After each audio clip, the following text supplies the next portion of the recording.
Dad. Kubuze. Mbuza tere. Dad. It is on Sunday. Sunday. Aha, Dad, yes, Sunday. Nechikwe no shobore.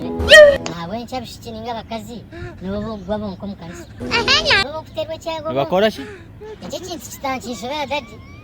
Wazo mukanisa. Bana bashaba. Nuba kwayishomera. Bana bashaba. Tokara abasigazo nubagwa ninga bashisha. Wencha cyago kitera bakazi bo. Yesu! Nanye bakanshobera. Nuneba nubo bakazi nubo gwa munongo mucyaki. Bano babokurana bagwana bagwerana kanu bako bushikwe shomero. Mwonga n'umwana bugo. Nayishomera ngago. Tebeza tere. Wena bayishomera bano bakirenza. Nubugwa, nubo butakushora nika, nubo buryaho nubukunamira abantu. Nutika ko mushigaze na. Jesus is Lord! Nikume cyabiro mpishyalo.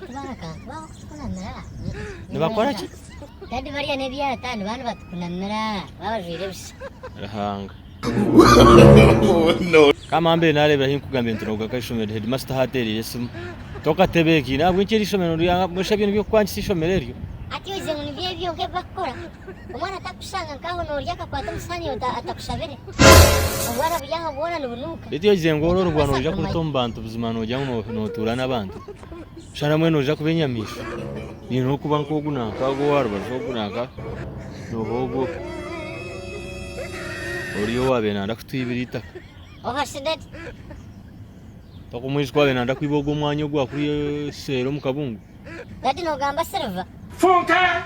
Haye mite. Serva wamanyi. Niyo no ndakuba mukama wenyamisho rya hate atakuturana abantu. Uzima no jyango ejo ejembere ejo ninunjo mbantu. Mwene byo nibugambo ki. Mwenye ndati kugambira amazi. Renyisomere ndama. Kusomana bari abantu. Sogwandiraga mamu nayata. Nazankanga. Sande keji buzima no mbikano ogambe bigambo butatebekira. So no basa kungambira omushoro ngo mugo kumanya mbayiborero nkamango ngo buzima ninga uri umwana atebekine. Konka Bruce buzima toyegarukamo. Kandi Dadi sana mbiye kushaba. Okuma kushaba. Kera ko kakuraninga kakafasi kamwe.